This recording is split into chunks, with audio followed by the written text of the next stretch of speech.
Hello future doctors, जैसा आप सभी को पता है आयुष काउंसलिंग 2025 का शेड्यूल कल पब्लिश हो गया था एंड आज इसका इंफॉर्मेशन बुलेटिन भी आ चुका है जिसमें आयुष काउंसलिंग 2025 की पूरी प्रोसेस डिटेल में दी गई है कि कैसे रजिस्ट्रेशन करना होगा, कितना अमाउंट आपको पे करना है। Similarly round 1, round 2, round 3, round 4 के क्या क्या रूल्स आपको फॉलो करने हैं। तो आज की इस वीडियो में हम आयुष काउंसलिंग 2025 प्रोसेस को डिटेल में समझेंगे और यहाँ पर मैं पूरा स्टेप बाय स्टेप एक्सप्लेन करूंगा ताकि एक एक रूल आपको इजीली समझ आ जाए। नहीं तो बहुत बार बच्चे इन रूल्स को समझने में गलती कर देते हैं, कई बार उनको सिक्योरिटी में अमाउंट का लॉस हो जाता है और कई बार तो बच्चे काउंसलिंग से ही बाहर हो जाते हैं। तो इसलिए हमने एक ये पीपीटी तैयार किया है और इसमें बिल्कुल सिंपल एकदम कोई भी एक बार वीडियो देखने के बाद सारे रूल्स को इजीली समझ जाएगा। अगर किसी बच्चे ने इंफॉर्मेशन बुलेटिन देखा होगा तो वो बड़ा ही कॉम्प्लेक्स है, एक बार मैं भी दिखा देता हूं। ये इंफॉर्मेशन बुलेटिन आया है, इसको अगर आप पढ़ोगे, पहली बात तो ये 72 पेज का है। पढ़ने के बाद मुझे नहीं लगता कि आपको कुछ समझ आने वाला है या फिर इतना सब कुछ कॉम्प्लेक्स हो जाएगा। जब आप काउंसलिंग में पार्टिसिपेट करेंगे कुछ ना कुछ गलती आप कर ही देंगे, क्योंकि कोई रूल इन्होंने किसी जगह लिख रखा है, कोई रूल किसी जगह लिखा है, सब कुछ एक जगह क्लब नहीं है। लेकिन जैसा मैंने यहां पर दिखा, जो हमने पीपीटी प्रिपेयर किया है वहां पर राउंड 2 के रूल सारे एक जगह है, राउंड 3 के रूल सब एक जगह है और वो भी फ्लो चार्ट के हेल्प से। तो बिल्कुल आपको एक एक जो रूल है बिल्कुल क्लियर हो जाएगा और कोई गलती होने के चांस मुझे नहीं लगता कि काउंसलिंग में आपके रहेंगे। बट एक पॉइंट ध्यान रखना है, आप वीडियो को एंड तक पूरा देखें, कोई भी पार्ट स्किप ना करें। अगर आप स्किप करेंगे तो हो सकता है कुछ आपसे मिस हो जाए और फिर वही गलती आप काउंसलिंग में कर दो। और एक पॉइंट और आप नोट डाउन कर लें, नीट 2025 काउंसलिंग जो एमसीसी करवाता है एमबीबीएस एंड बीडीएस कोर्सेज की, उसकी काउंसलिंग के रूल्स इजी हैं। यहां पर rules as compare to MCC counselling और ज्यादा कॉम्प्लेक्स है। तो इसलिए अगर कोई पॉइंट समझ नहीं आता है, वीडियो को थोड़ा पॉज कर लें, स्लो मोशन में देखें। कई बार बच्चे स्पीड में देखते हैं, वो भी आपके लिए सही नहीं होगा। ठीक है, अब मैं शुरू कर रहा हूं, 1 बाय 1 शुरू करेंगे, बिल्कुल जीरो से स्टार्ट करेंगे। तो सबसे पहले जो ये आयुष की काउंसलिंग स्टार्ट होने जा रही है, आज से स्टार्ट होगी, 22 अगस्त से इसका जो फर्स्ट राउंड स्टार्ट हो रहा है, ये कौन से कोर्सेज के लिए होगी, सबसे पहला पॉइंट ये है। तो आप ध्यान रखें, ये जो 4 कोर्सेज हैं, बीएमएस, बीएचएमएस, बीएसएमएस, बीयूएमएस, अगर आपको इन कोर्सेज में एडमिशन लेना है तभी आप इस काउंसलिंग में पार्टिसिपेट करें। अगर आपका टारगेट है एमबीबीएस, बीडीएस, बीएससी नर्सिंग या वेटनरी या फिजियोथेरेपी, उस टाइप के कोर्सेज की काउंसलिंग यहाँ पर नहीं होगी। बस ये 4 कोर्सेज यहाँ पर है, इन्हीं की काउंसलिंग आयुष कंडक्ट करेगा, पहला पॉइंट। दूसरा, अब रजिस्ट्रेशन कैसे होगा। देखो भाई, कि आयुष की काउंसलिंग हो या एमसीसी की काउंसलिंग हो, पार्टिसिपेट करने के लिए सबसे पहले हमें रजिस्ट्रेशन करना पड़ता है। तो रजिस्ट्रेशन के लिए एक वेबसाइट दी गई है आयुष के द्वारा, वो है AA.CCC.government.in। इस पर ही आपका रजिस्ट्रेशन करना होगा। यहां पर कुछ बातों का ध्यान रखना है। सबसे पहले जो mobile number and email ID आपने नीट 2025 एप्लीकेशन नंबर में यूज किया था, वही यहां पर भी यूज होगा। तो ध्यान रखें कि वो एक्टिव हो, वो काम कर रहा हो। दूसरा, कई बार बच्चे मोबाइल से फॉर्म फिलअप करते हैं, टैबलेट से फॉर्म फिलअप करते हैं, मैं सजेस्ट करूंगा आप लैपटॉप का ही यूज करें। और एक ऐप है संदेश ऐप, इसे आप डाउनलोड करके रखें। कई बार हमारे मोबाइल पे या ईमेल पर ओटीपी नहीं आता, लेकिन जब आप संदेश ऐप पे देखेंगे, आप जस्ट क्लिक करेंगे और संदेश ऐप पर तुरंत आपको ओटीपी मिल जाएगा। तो ये आपकी इसमें भी हेल्प करेगा, संदेश हेल्प, कि कोई भी ओटीपी आपका मिस ना हो। ठीक है, तो ये है रजिस्ट्रेशन प्रोसेस।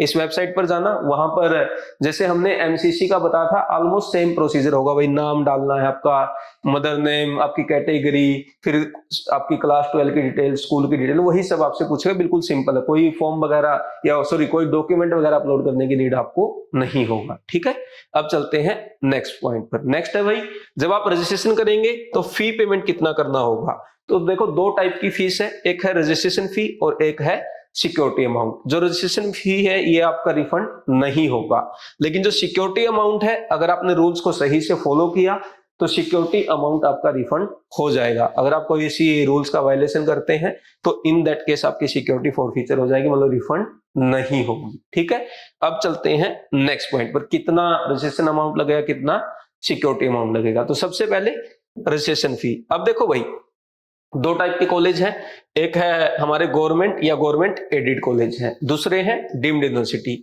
तो अलग अलग चार्जेस है। अगर आपको डीम्ड की काउंसलिंग में पार्टिसिपेट करना है तो सभी कैटेगरी के लिए 5,000 रुपीज फीस है।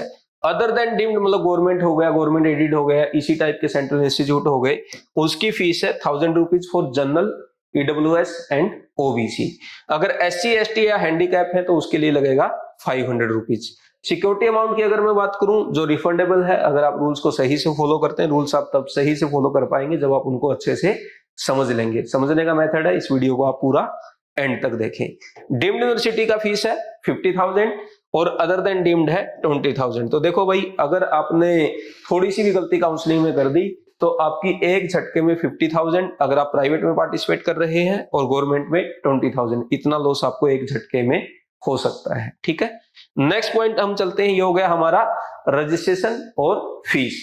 अब कई बार बच्चों को यह डाउट आ जाता है कि सर मुझे गवर्नमेंट में भी पार्टिसिपेट करना, गवर्नमेंट कॉलेज की भी चॉइस फिलिंग करनी है, डीम्ड की भी करनी है, तब मेरा अमाउंट कितना लगेगा। आपको टोटल ऐसा नहीं है कि दोनों का अलग अलग देना है, बस एक कंबाइंड लगेगा। रजिस्ट्रेशन फी आपका लग जाएगा 5,000 मतलब higher amount, and similarly security amount आपका लगेगा 50,000। तो ये आपको 55,000 पे करना होगा अगर आप गवर्नमेंट एंड डीम्ड दोनों में पार्टिसिपेट करना चाहते हैं। इसके अलावा इसका रजिस्ट्रेशन कब से स्टार्ट होगा, जैसे मैंने पहले भी बताया कि आज से ही ये काउंसलिंग स्टार्ट हुआ। 21 अगस्त से लेकर 1 सितंबर दोपहर के 2 बजे तक आप अपना रजिस्ट्रेशन करवा सकते हैं फर्स्ट राउंड के लिए। अगर आपसे किसी वजह से फर्स्ट राउंड मिस हो जाता है तो आप सेकंड राउंड में भी पार्टिसिपेट कर पाएंगे, वहां से भी रजिस्ट्रेशन कर सकते हैं। बहुत बार बच्चे पूछते हैं कि सर क्या मैं डायरेक्ट सेकंड राउंड में जा सकता हूं, या कई बार बच्चे बॉर्डर लाइन पर होते हैं, वो देखना चाहते हैं कि अगर हमें एमबीबीएस या बीडीएस में मिल जाए तो मुझे वहां जाना है। तो आपके पास ऑप्शन है, आप राउंड 2 से भी रजिस्ट्रेशन कर सकते हैं अगर किसी केस में आपसे फर्स्ट राउंड मिस हो जाता, तो टेंशन लेने की जरूरत हमें नहीं है। अब किन किन सीट्स के लिए काउंसलिंग होगी, तो भाई ये सारी सीट्स हैं जिन जिन के लिए आप इसमें पार्टिसिपेट कर सकते हैं। पहले मैंने कोर्सेज बताए थे, अब मैं बता रहा हूँ कौन कौन से कॉलेज या किस टाइप की सीट्स। तो यहाँ पर आप पढ़ सकते हैं ऑल इंडिया कोटा की जितनी 15% सीट है, बीएमएस, बीएसएमएस, बीयूएमएस या बीएचएमएस। सिमिलरली जैसे एमबीबीएस बीडीएस की 15% ऑल इंडिया कोटा की सीट होती है, यहाँ पर बीएमएस, बीएचएमएस, बीएसएमएस, बीयूएमएस की हो गई। फिर कुछ यूनिवर्सिटीज हैं जैसे बीएचयू हो गया, उसमें 100% बीएमएस की सीट यहीं से फिलअप होगी। आपका इटरा जामनगर गुजरात में यहाँ पर 100% बीएमएस की सीट आएंगी।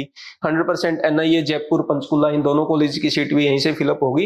ये आप देख सकते हैं, वैसे आपको वहां पर भी मिल जाएगा, समझाने का इसमें कोई खास नहीं है। अब राउंड्स कितने होंगे काउंसलिंग के, देखो भाई नॉर्मली काउंसलिंग का जो आयुष का प्रोसीजर है, राउंड 1, राउंड 2, राउंड 3, ये 3 राउंड होते हैं। अगर सीट बचती है फिर आपका स्ट्रे वैकेंसी राउंड होगा, और स्ट्रे वैकेंसी राउंड में भी कई बार स्पेशल स्टे राउंड भी करना पड़ जाता है, मतलब 5 राउंड तक इसकी काउंसलिंग चली जाती है। यहाँ पर मॉप अप राउंड लिखा हुआ है, इसको पहले बोलते थे, आप राउंड 3 भी इसे बोल सकते हैं। ठीक है, अब देखो आपका रजिस्ट्रेशन हो गया, आपका फीस पेमेंट हो गया, तो नेक्स्ट जो स्टेप है वो है चॉइस फिलिंग। और चॉइस फिलिंग आपकी काउंसलिंग का मोस्ट इंपोर्टेंट पार्ट है। इसी पर डिपेंड करेगा कि आपको कैसा कॉलेज मिलता है, क्योंकि चॉइस फिलिंग का मतलब ये है कि भाई आप कॉलेज को किस ऑर्डर में फिलअप करना चाहते हैं, कि आपको भाई बीएचयू को ऊपर रखना है, जामनगर को ऊपर रखना है, या एनआईए जयपुर है इसको ऊपर रखना है, उसे बोलते हैं चॉइस फिलिंग या चॉइस प्रेफरेंस ऑर्डर। तो आप इसे अच्छे से ध्यान से बनाएं। इसमें अगर आपने गलती कर दी तो फिर हो सकता है साउथ इंडिया जाना पड़ जाए, नॉर्थ ईस्ट जाना पड़ जाए। तो बेटर है आप थोड़ा सा वर्कआउट कर लें, भाई कौन से कॉलेज अच्छे हैं, कहां पर मुझे एडमिशन लेना है, या मेरे घर के आसपास कौन से कॉलेज हैं, तो उसके अकॉर्डिंग ही अपना डिसीजन लें, उसके अकॉर्डिंग ही कॉलेज प्रेफरेंस ऑर्डर सेट करें। इसका जो टाइमिंग दिया है या जो शेड्यूल दिया गया है वो 26 अगस्त से है, 1 सितंबर तक कर सकते हैं, और रात में 11:55 तक। तो ध्यान रखना है, आपका रजिस्ट्रेशन स्टार्ट हो रहा है 22 अगस्त से, और आपकी चॉइस फिलिंग स्टार्ट होगी 26 अगस्त से, और जो एंड डेट है वो है 1 सितंबर दोनों के लिए। रजिस्ट्रेशन का टाइमिंग है दोपहर के 2 बजे तक, चॉइस फिलिंग का टाइम है रात के 11:55 तक। अब कई बार बच्चों को ये डाउट आ जाता है सर चॉइस फिलिंग कितनी करनी है, तो इसका सीधा आंसर है कम से कम आपको एक चॉइस फिल करना होगा। अगर आप एक भी नहीं करते हैं तो ये मान लिया जाएगा कि आपने काउंसलिंग में पार्टिसिपेट ही नहीं किया। और अगर मैं मैक्सिमम की बात करूं तो maximum as many as possible, जितना आप चाहो उतना फिलअप कर सकते हो, जितनी वहां पर अवेलेबल है। ठीक है, अब मिनिमम 1 है और मैक्सिमम जितना आपका मन करे। ध्यान रखें, वहां पर यह भी जरूर चेक करें भाई, अगर किसी बच्चे को ओनली आयुर्वेदा में पार्टिसिपेट करना है तो आप ओनली आयुर्वेदा के कॉलेज को ही चॉइस फिलिंग में रखें। कई बार बच्चे मिक्स कर देते हैं, आयुर्वेदा भी ले लिया, होम्योपैथी भी डाल दिया, बीएसएमएस भी डाल दिया, बीओएमएस के भी डाल दिए। तो ये हमें ध्यान रखना है कि वही कॉलेज डालें जिस कोर्स में आपको एडमिशन लेना है। अगर आयुर्वेदा में लेना है तो ओनली आयुर्वेदा का ही कॉलेज वहां पर रखें, ठीक है। तो ये हो गया हमारा चॉइस फिलिंग। अब देखो भाई, चॉइस फिलिंग के लिए एक इस तरीके से भी आप इसको देख सकते हैं, पिछले साल की आप कट ऑफ चेक कर दें, उसमें आप देख लें भाई कौन कौन से कॉलेज अलॉट हुआ था, आपकी रैंक के आसपास कौन से कॉलेज मिले हैं, वो आप चेक कर लें। और अगर आपके पास इस टाइप का कोई डाटा नहीं है तो बीवाइज क्लासेस पर एक कोर्स है 400 प्लस कॉलेजेस का cut off and fees detail. तो उसमें हमने बीएमएस, बीएचएमएस, बीएसएमएस, बीयूएमएस इन कॉलेजेस की भी round wise cut off provide कर दी है, ताकि बच्चों को यहां पर भी चॉइस फिलिंग में आसानी हो। तो वो कोर्स अगर आपने ज्वाइन नहीं कर रखा है, वो 299 रुपीज में आपको मिल जाएगा। इस कोर्स को आप ज्वाइन कर ले, वहां से आप देख लें बीएमएस के कौन से कॉलेज की कट ऑफ हायर थी, कौन सी लोअर थी, या मेरी आपकी रैंक के बेस पर, जैसे किसी बच्चे की रैंक मान लीजिए 47,000 है, तो इसके आसपास कौन सा कॉलेज आपको अलॉट हो सकता है। या फिर सिमिलरली राउंड 2, राउंड 3, राउंड 4 का कट ऑफ देख ले, उससे यह आइडिया आ जाएगा कि भाई आगे चलकर मुझे काउंसलिंग में अगर बेनिफिट मिलता है तो मैं आगे के ही राउंड में पार्टिसिपेट करूं। तो वो कोर्स आपको जस्ट 299 रुपीज में मिल जाएगा, चाहो तो आप ज्वाइन कर सकते हैं, ठीक है। अब चलते हैं आगे। आगे है भाई एक important part, choice locking. Choice locking का जो टाइमिंग है ये 1 सितंबर को ही होगी, उससे पहले आप चॉइस लॉक नहीं कर पाएंगे। और 2 बजे से लेकर 11:55 के बीच में आप कर सकते हैं। कंपलसरी है या नहीं भाई, देखो वैसे तो ऑटोमेटिकली हो जाता है, लेकिन आप अगर खुद से करेंगे तो आप इसका प्रिंट आउट भी ले सकते हैं। और बाद में अगर आपको लगता है कुछ गड़बड़ हो गई या आयुष वालों ने आपको सही से कॉलेज अलाउट नहीं किया, तो बाद में आप क्लेम भी कर सकते हैं। इसलिए चॉइस लॉकिंग आप खुद से ही करें और एक प्रिंट आउट भी अपने पास जरूर रखें, ठीक है। अब चलते हैं नेक्स्ट है भाई, अब देखो अभी तक हमने समझ लिया कि काउंसलिंग की प्रोसेस क्या है। उसमें जैसे रजिस्ट्रेशन हमें सबसे पहले करना है, फिर आपको फीस पेमेंट करनी है, फिर आपका आ गया चॉइस फिलिंग। अब इसके बाद काम बचता है आयुष का, वो आपकी प्रोसेसिंग करेगा। आपने जो कॉलेज प्रेफरेंस ऑर्डर दिया है आपने उसका पूरा प्रोसेस करेगा एंड बेस्ड ऑन दैट फिर रिजल्ट पब्लिश करेगा। तो रिजल्ट पब्लिश होने के बाद आपके सारे रूल्स आ जाते हैं कि भाई राउंड 1 में आपको सीट मिल जाती है तो फिर क्या क्या रूल्स है, राउंड 2 में अगर सीट मिलती है तो फिर क्या क्या रूल्स हैं, वो एक बार हम लाइन बाय लाइन यहाँ पर समझते हैं। अब देखो सबसे पहले राउंड 1 की बात करते हैं। राउंड 1 में जब आपका रिजल्ट आएगा तो 2 ही ऑप्शन होंगे, या तो बच्चे को सीट मिल जाएगी या सीट हमें नहीं मिलेगी। तो सीट अगर नहीं मिलती है फिर तो सोचना नहीं है, बस ये है डीमोटिवेट नहीं होना है, क्योंकि राउंड 1 ही है। इसके आगे के राउंड 2, राउंड 3 एक्स्ट्रा वैकेंसी मैंने बताया जैसे कई बार 5 राउंड भी हो जाते हैं, वो बचे हुए हैं, आपको बाद में भी मिल जाएगी। और फर्स्ट राउंड की कट ऑफ है वो थोड़ी सी हायर साइड रहती है। अगर मैं बीएमएस की बात करूं तो ये आपकी लगभग रहने वाली है मे बी 50,000 के आसपास ही रहे, लेकिन लेटर ऑन ये फिर बढ़ जाएगी। हो सकता है 1,15,000, 1,20,000 तक भी कॉलेज अलॉट हो जाए। एक मैंने डिटेल्ड वीडियो बना रखा है जिसमें बीएमएस की पूरी कट ऑफ बताई थी, बीएचएमएस की बताई थी, वो वीडियो आप देख सकते हैं, डिस्क्रिप्शन में लिंक दिया गया है। अब देखो जिनको सीट मिल गई है उन्हें क्या करना है। अब देखो आपके पास ऑप्शंस है, या तो इस सीट पर आप एडमिशन ले लें, अगर आपको लग रहा है कि हाँ जो कॉलेज मुझे चाहिए था वो मिल गया है, अच्छा है, उससे मैं एडमिशन लिया एंड आगे कोई काउंसलिंग में हम पार्टिसिपेट नहीं करेंगे। दूसरा ये हो सकता है भाई कॉलेज हमने अलॉट करवा लिया लेकिन अब पता चला कि यार ये तो उतना अच्छा कॉलेज नहीं है, मुझे तो एडमिशन नहीं लेना है, तो आपके पास ऑप्शन है, आप फ्री एग्जिट कर सकते हैं। आपकी सिक्योरिटी अमाउंट पर कोई प्रॉब्लम नहीं आएगा, आपकी सिक्योरिटी अमाउंट रिफंड हो जाएगी, ठीक है। अगर कॉलेज अच्छा नहीं लगता है तो रिपोर्ट करने की जरूरत नहीं है, आप फ्री एग्जिट कर सकते हैं। और अगर आपको लगता है कि यार ये जो कॉलेज मिला है ये ठीक ठाक है, अगर मेरा अपग्रेडेशन हो गया राउंड 2 में या राउंड 3 में तो बहुत ही अच्छा है, अगर नहीं भी होगा तब भी मैं इस कॉलेज से सेटिस्फाई हूं, तो आप उस कॉलेज में जाकर एडमिशन लें। और जब आप एडमिशन ले रहे होंगे तो एट दैट टाइम उस कॉलेज अथॉरिटी को रिपोर्ट करें कि हाँ मैं यहाँ पर अपग्रेडेशन करना चाहता हूं और आयुष काउंसलिंग के सेकेंड राउंड में भी मुझे पार्टिसिपेट करना है, तो वो बच्चे जा सकते हैं अपग्रेडेशन के लिए। तो ये है हमारे राउंड 1 के रूल्स। अब कई बार हमारा ये हो जाता है कि भाई रिजाइन प्रोसेस को भी एक बार यही समझ लेते हैं कि कॉलेज में एडमिशन ले लिया, शुरू में तो हमें बहुत अच्छा लगा था, लेकिन थोड़े दिन बाद ये लगा कि यार ये तो इतना अच्छा कॉलेज नहीं है, मुझे तो रिजाइन कर देना चाहिए। तो अब है ना एक टाइमलाइन आप समझ लें। टाइमलाइन का मतलब ये है, ये काफी इंपॉर्टेंट है, इसको आप समझ लिए, बहुत काम आएगी आगे के राउंड में भी। राउंड 2 का रिजल्ट, राउंड 2 के रिजल्ट आने से पहले और राउंड 3 के स्टार्ट होने से पहले और राउंड 3 का रिजल्ट आने के बाद, ये 3 बहुत इंपॉर्टेंट आपके लिए लैंडमार्क हैं, इनको आप हमेशा ध्यान रखना आयुष काउंसलिंग में।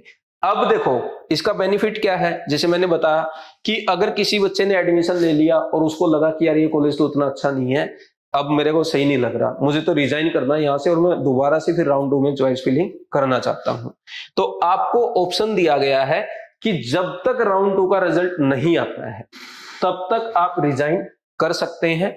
आपकी सिक्योरिटी अमाउंट पर कोई भी प्रॉब्लम नहीं आएगा, आपकी सिक्योरिटी अमाउंट रिफंड हो जाएगी। कब तक? राउंड 2 के रिजल्ट आने से पहले पहले, ये आपको ध्यान रखना है। राउंड 2 के रिजल्ट आने के बाद आपकी सिक्योरिटी अमाउंट रिफंड नहीं होगा अगर आप रिजाइन करते हैं तो। अब इसमें ये जो टाइम पीरियड है राउंड 2 का रिजल्ट आने के बाद और राउंड 3 के स्टार्ट होने से 3 दिन पहले, राउंड 3 के स्टार्ट होने से ये भी ध्यान रखना 3 दिन पहले अगर आप रिजाइन करते हैं तो आप रिजाइन कर सकते हैं, बट आपको सिक्योरिटी अमाउंट रिफंड नहीं होगा। क्या बोला मैंने? रिजाइन कर सकते हैं, सिक्योरिटी अमाउंट रिफंड नहीं होगा, ये आपको ध्यान रखना है। और अगर आपने इस 3 दिन, मतलब राउंड 3 के स्टार्ट होने से 3 दिन पहले और राउंड 3 के रिजल्ट आने तक अगर आपने रिजाइन किया तो उस केस में आपका सिक्योरिटी तो जाएगा ही, सिक्योरिटी तो आपका जाना ही है। सिक्योरिटी के साथ साथ आपको फर्दर जो राउंड होने जा रहे हैं, स्ट्रे वैकेंसी राउंड या स्पेशल स्ट्रे वैकेंसी राउंड, उनमें पार्टिसिपेट करने नहीं दिया जाएगा। समझ आ रही बात? तो इसलिए मैंने बोला था ये लैंडमार्क बहुत ज्यादा इंपॉर्टेंट आपके लिए होने वाले हैं। और राउंड 3 के रिजल्ट आने के बाद अगर आपने रिजाइन किया तो उसके बाद आप ये जो ऑल इंडिया कोटा की जो आयुष की काउंसलिंग है इससे तो बाहर होंगे ही होंगे, साथ में आपको अपने स्टेट कोटा की काउंसलिंग और अपने यूटी की काउंसलिंग में पार्टिसिपेट करने नहीं दिया जाएगा। समझ आ गया? राउंड 3 स्टार्ट होने और राउंड 3 रिजल्ट आने के बीच में अगर आप करते हैं सिक्योरिटी मनी तो जाना ही है। आयुष की इस ऑल इंडिया कोटा की काउंसलिंग में आप पार्टिसिपेट नहीं कर पाएंगे, लेकिन यहां पर अगर आप स्टेट और यूटी का ऑप्शन है तो वहां पर तो कर सकते हैं। लेकिन राउंड 3 के रिजल्ट के बाद अगर आपने ऐसा किया तो फिर आप स्टेट कोटा एंड अपने यूटी की काउंसलिंग में भी पार्टिसिपेट नहीं कर पाएंगे। इसलिए मैंने बोला था ये लैंडमार्क है, इनको आप जरूर ध्यान रखना, आगे भी एक काम में आएंगे। अभी जब मैं राउंड 2 राउंड 3 के रूल एक्सप्लेन करूंगा। नेक्स्ट डिस्कस करते हैं राउंड 2। राउंड 2 के क्या रूल्स है, किनको रजिस्ट्रेशन करना है, किसे चॉइस फिलिंग करना है और रिजल्ट आने के बाद के क्या प्रोसेस है। तो सबसे पहले भाई राउंड 2 में किसे फ्रेश रजिस्ट्रेशन करने की नीड है और किसे नहीं है। तो राउंड 2 में उन सभी बच्चों को फ्रेश रजिस्ट्रेशन करना है जिन बच्चों ने फर्स्ट राउंड में रजिस्ट्रेशन नहीं किया था, मतलब फर्स्ट राउंड में पार्टिसिपेट ही आप नहीं किए थे, और आपको रजिस्ट्रेशन अमाउंट भी देना होगा, साथ में सिक्योरिटी अमाउंट भी। किन बच्चों को रजिस्ट्रेशन की नीड नहीं है? वो सभी बच्चों को रजिस्ट्रेशन की नीड नहीं है जिनको राउंड 1 में सीट नहीं मिली है, एक तो वो बच्चे, दूसरा जिन्होंने रिजाइन कर दिया है या राउंड 1 में रिपोर्ट नहीं किए थे, मतलब कॉलेज अलाउट हुआ था लेकिन फ्री एग्जिट कर दिया था, उन्हें भी कोई नीड नहीं है। या फिर वो बच्चे जिन्होंने सीट पर एडमिशन लिया है लेकिन अपग्रेडेशन के लिए अप्लाई किया है, तो आपको भी रजिस्ट्रेशन करने की नीड नहीं है। ऑलरेडी आपका जो रजिस्ट्रेशन चल रहा था, जो सिक्योरिटी अमाउंट चल रहा था, उसी से काउंसलिंग आपका हो जाएगा। लेकिन एक बात का सब बच्चों को ध्यान रखना है, चॉइस फिलिंग, चाहे आप फर्स्ट राउंड में पार्टिसिपेट किए थे या नहीं किए थे, चाहे आपने अपग्रेडेशन के लिए अप्लाई किया है, चाहे आप सेकंड राउंड में फर्स्ट टाइम आए हैं, फ्रेश चॉइस फिलिंग हर बच्चे को करनी है। कई बार बच्चे ये गलती कर देते हैं कि सर मैंने तो फर्स्ट राउंड में फ्रेश, मतलब फर्स्ट राउंड में चॉइस फिलिंग कर दी थी, मुझे सीट ही नहीं मिली है तो मुझे तो जरूरत ही नहीं है। ऐसा कुछ भी नहीं है, हर बच्चे को सेकंड राउंड में फ्रेश चॉइस फिलिंग करनी है, चाहे आप फर्स्ट टाइम आए हैं, चाहे फर्स्ट राउंड में सीट मिली थी या नहीं मिली थी, चाहे आपने अपग्रेडेशन के लिए अप्लाई करना, ये जरूर ध्यान रखना। अगर आप चॉइस फिलिंग नहीं करेंगे तो ये माना जाएगा कि आप सेकंड राउंड में पार्टिसिपेट नहीं कर रहे। ठीक है, अब चलते हैं आगे बात करते हैं जब भाई रिजल्ट आ जाएगा तब क्या होगा। अब देखो रिजल्ट में अब 2 टाइप के बच्चे हैं, एक वो बच्चे जिन्होंने अपग्रेडेशन के लिए अप्लाई किया था, एक वो बच्चे जिन्होंने सीट ही नहीं मिली थी, आप फर्स्ट टाइम राउंड 2 में आए थे। तो सबसे पहले डिस्कस करते हैं जिन्होंने अपग्रेडेशन के लिए अप्लाई किया था। अब देखो अगर आपने अप्लाई किया अपग्रेडेशन के लिए और आपको नई सीट मिल जाती है तो आपके पास क्या ऑप्शन है, आप वहां पर एडमिशन ले ले, अगर आप सेटिस्फाइड हैं आपको आगे काउंसलिंग नहीं करनी है, मतलब वहां पर कंप्लीट हो जाएगा आपका। दूसरा, अगर आपने इस नई सीट पर एडमिशन नहीं लिया तो इन दैट केस आपका सिक्योरिटी मनी रिफंड नहीं होगा, ये बात आप ध्यान रखें।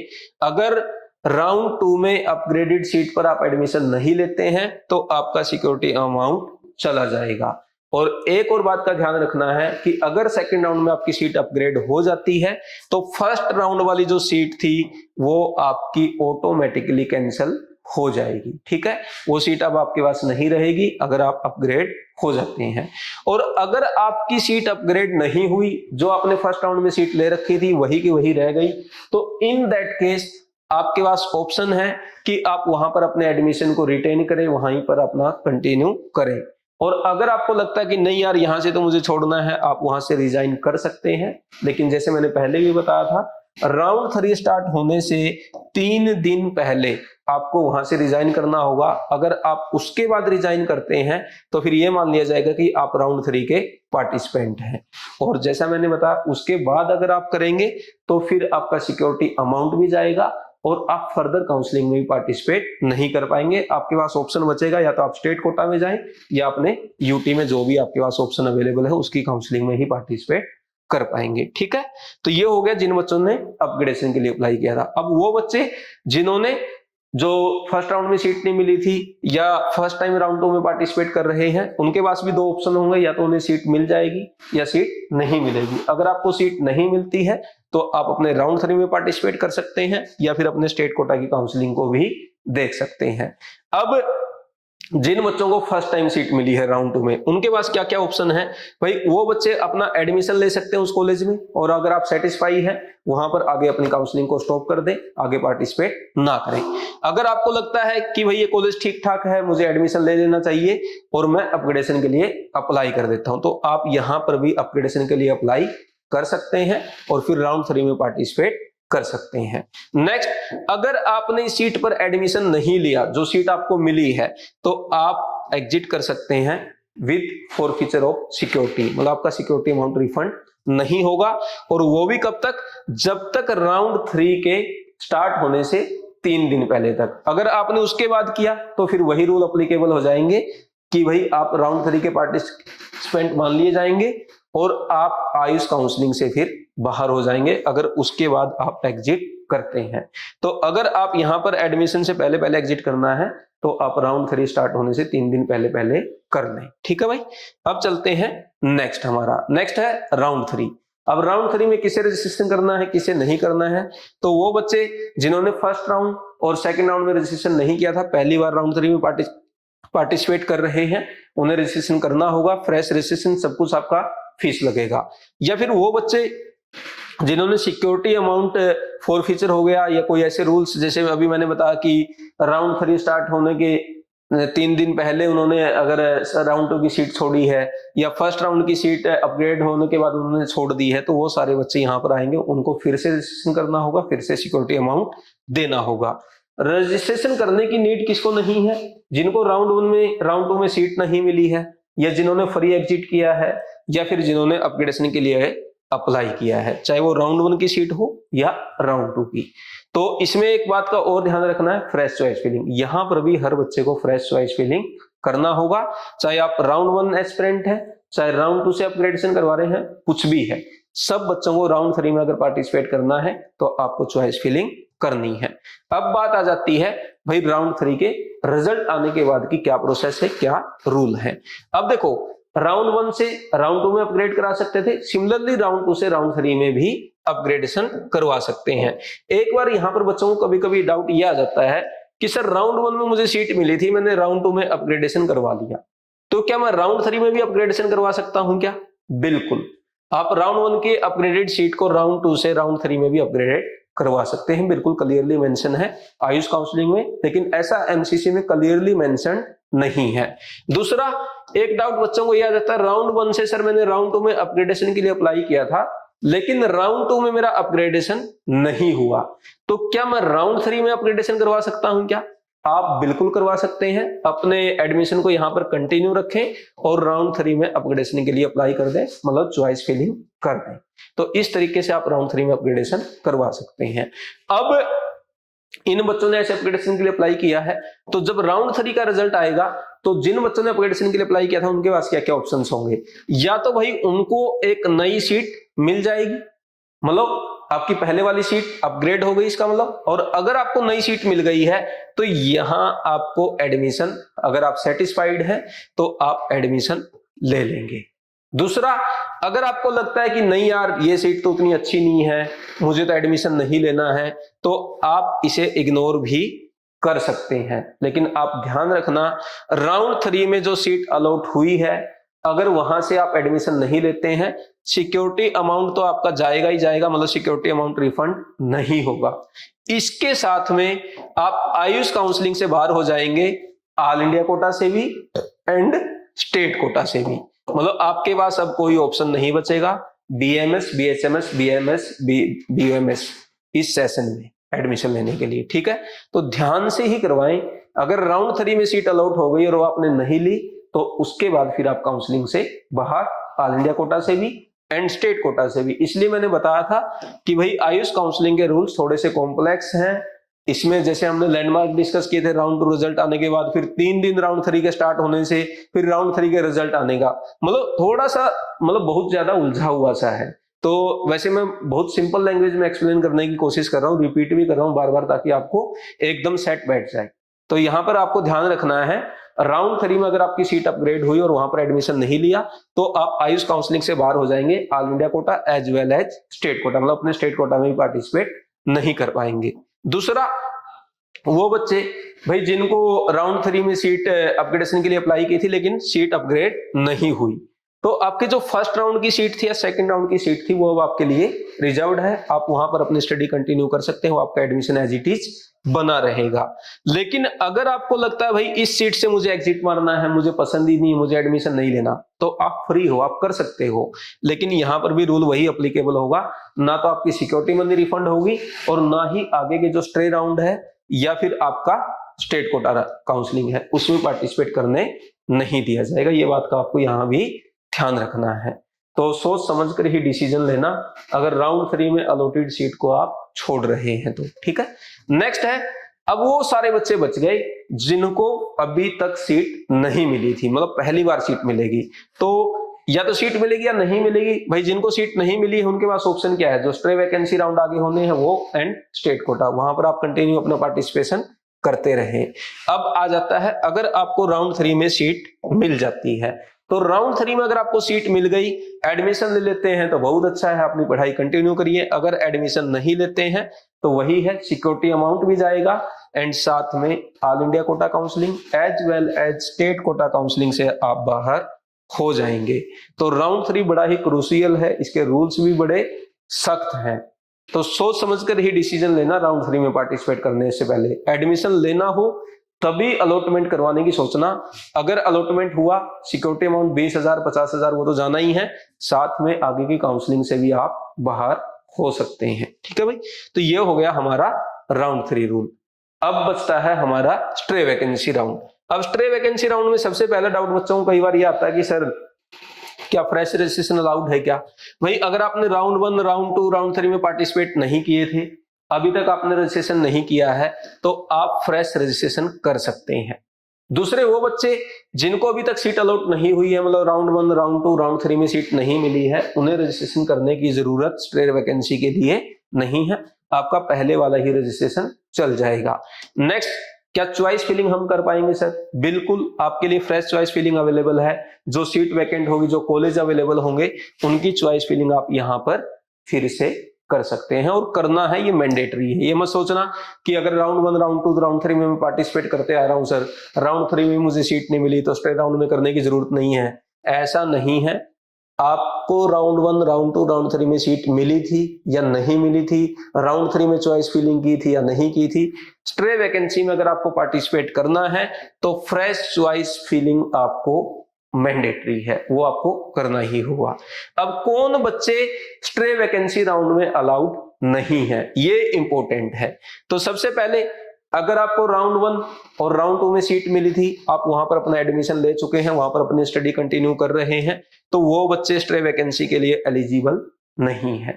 दूसरा, वो बच्चे राउंड 3 में जिनको सीट मिल गई लेकिन उन्होंने रिपोर्ट नहीं किया, तो ये भी मैंने बताया भाई अभी थोड़ी देर पहले, सिक्योरिटी अमाउंट भी जाता है, ना ही आप स्ट्रे वैकेंसी में जा पाते हैं, ना ही स्टेट कोटा में, तो वो बच्चे भी एलिजिबल नहीं होंगे।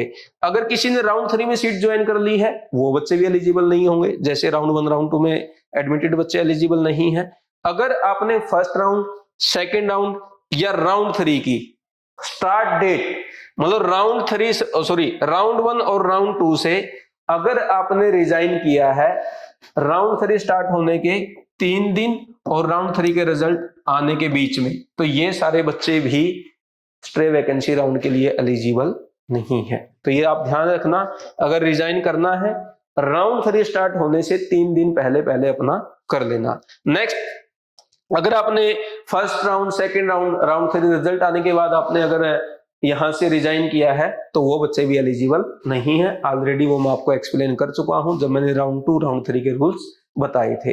तो इस तरीके से हमने stray vacancy round 1 round 2 round 3 के रूल्स को बड़े ही आसान शब्दों में समझने की कोशिश की है।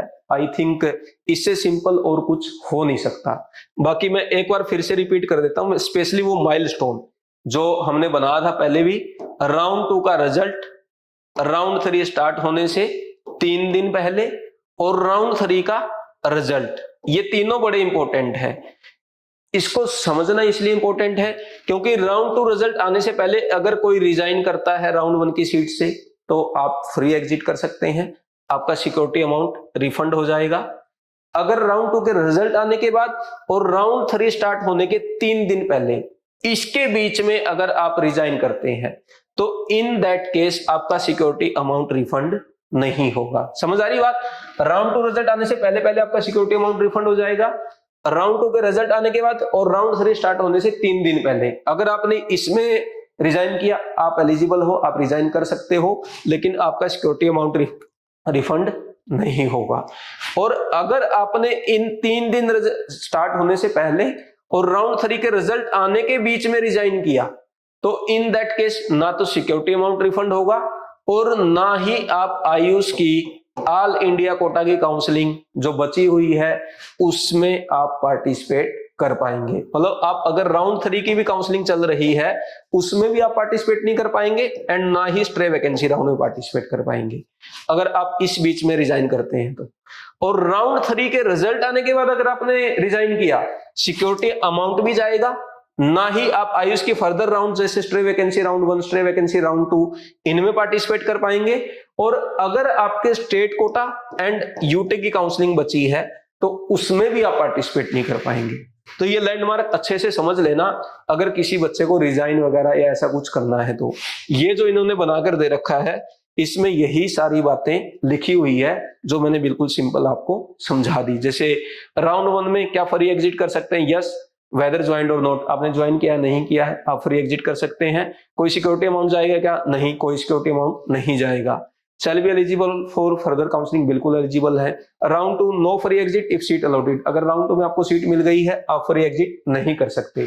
राउंड 2 में सीट अलॉट होते ही आपकी सिक्योरिटी अमाउंट तो जाना तय है। दूसरा, सीट नहीं मिली है और आप आगे पार्टिसिपेट नहीं करना चाहते, आप ऐसा कर सकते हैं, आपका सिक्योरिटी अमाउंट रिफंड हो जाएगा। इफ नॉट ज्वाइंड और विड्रॉ आफ्टर ज्वाइनिंग, भाई अगर आपने ज्वाइन ही नहीं किया अलॉटेड सीट को, इन दैट केस भी सिक्योरिटी मनी जानी है। और अगर ज्वाइन करने के बाद आपने विड्रॉ कर लिया एडमिशन, इन दैट केस भी आपका सिक्योरिटी अमाउंट जाना है। ये सारी बातें वही लिखी हुई है, यहाँ अमाउंट ऑफ सिक्योरिटी दिखा दिया ताकि आप डर जाएं, 20,000 50,000, ये सारी बातें वही हैं जो हमने अभी तक समझी है। तो इस तरीके से हमने आयुष काउंसलिंग प्रोसेस को पूरा समझ लिया। आई होप आप लोगों को बिल्कुल अच्छे से समझ आ गया होगा। स्टिल आपका कोई डाउट है आप कमेंट करके पूछ सकते हैं। और इस वीडियो को मैं कहूंगा कि जहां जहां मैंने जोर दे के बात बोली है उनको आप नोट डाउन भी रखें, अपना काउंसलिंग करवाते टाइम उन बातों का ध्यान रखें। एक बार में वीडियो समझ ना आई हो आप दूसरी बार भी इसे देख लें, क्योंकि अननेसेसरी कोई वीडियो होगी आपकी ये 30 मिनट की 32 मिनट की, लेकिन ये 20,000 50,000 आप लॉस कर सकते हैं अगर रूल सही से नहीं समझेंगे। और अगर आपका कोई फ्रेंड पार्टिसिपेट कर रहा है आयुष काउंसलिंग में तो उसके साथ भी जरूर शेयर करें, क्योंकि भाई शेयरिंग इज केयरिंग, आप उसकी हेल्प करेंगे तो आपका भी केयरिंग होगा, है ना, आपका भी बेनिफिट होगा, कुछ ना कुछ आपको रिटर्न में जरूर मिलेगा। तो आई होप हमने सब कुछ इसमें कवर कर लिया है। स्टिल आपका कोई डाउट है तो आप कमेंट करके पूछ सकते हैं। और जो मैंने कोर्स बताया 299 रुपीज का, अगर आपको जानना है बीएमएस का क्या कट ऑफ था, बीएचएमएस का क्या था, बीएसएमएस का क्या था, वो कोर्स ज्वाइन कर ले, वहां पर राउंड वाइज कट ऑफ आप अपनी चेक कर सकते हैं। इन कोर्सेज का भी साथ में अगर आपका एमबीबीएस बीडीएस इसके में भी पार्टिसिपेट करने का मन है तो उनका भी आप देख सकते हैं। तो कोर्स जरूर ज्वाइन करें। और बाकी तो मैं कई बार बोल चुका हूं, वीडियो आप शेयर कर ही देंगे, और अच्छा लगा तो लाइक भी जरूर करना। Thank you very much.